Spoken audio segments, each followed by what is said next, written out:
entire world is right here in this picture. And I have no idea how to save it alone. It's here. Deadpool and Wolverine has slashed its way into theaters. And today at ScreenRant, we are ecstatic to be talking about the movie that brings the best power couple of the MCU together, with some surprise friends along for the ride. Needless to say, spoiler alert. Let's go. Thankfully, the showrunners had the good grace to sneak a few tasty morsels into the trailers, with cameos from Daphne Keane as X-23, the delightfully deadly Wanda Wilson, aka Lady Deadpool, aka Blake Lively, and if you pause the trailers and squint, some classic returns from the X-Men movie lineups including Sabretooth, Toad, Lady Deathstrike, and Azazel. But the best is yet to come, the Cavalry. Starting off with a small silly cameo, we have Henry Cavill as a Wolverine variant. Not gonna lie, it was an acceptable option if we had to recast instead of digging up an adamantium corpse. It was a good surprise and cements the idea of Cavill defecting to Marvel after his treatment at DC, possibly to fan the rumor flames of becoming Captain Britain. Chris Evans as Johnny Storm.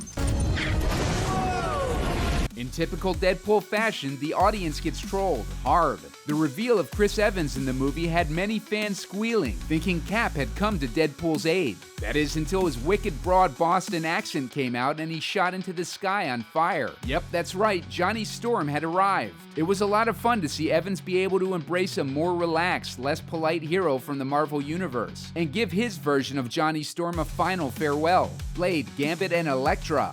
What can you tell me about them?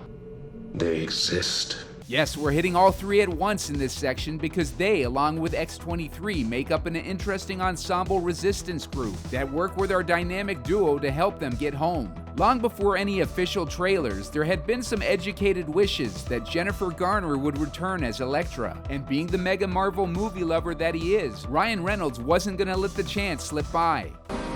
There'll be more coming. Gambit isn't just any old Gambit either, oh no. Channing Tatum himself finally picks up the deck after 15 long years of him constantly battling scheduling conflicts and franchise restructuring with Disney acquiring Fox. Wesley Snipes sauntering into the shot had audiences clutching each other with amazement. People forget that Blade was the first successful Marvel movie. Also, while working on the troubled Blade Trinity, Ryan Reynolds first discovered who the character Deadpool was. A rival studio executive saw Reynolds acting and told him all the way back in 2004, "You're Deadpool," and sent him the comics. If they ever made a movie about Deadpool, this mystery executive knew who had to play him. There's no doubt in our minds that Deadpool and Wolverine was going to be like Christmas for our hearts, but this movie was much more than that. I waited a long time for this team up.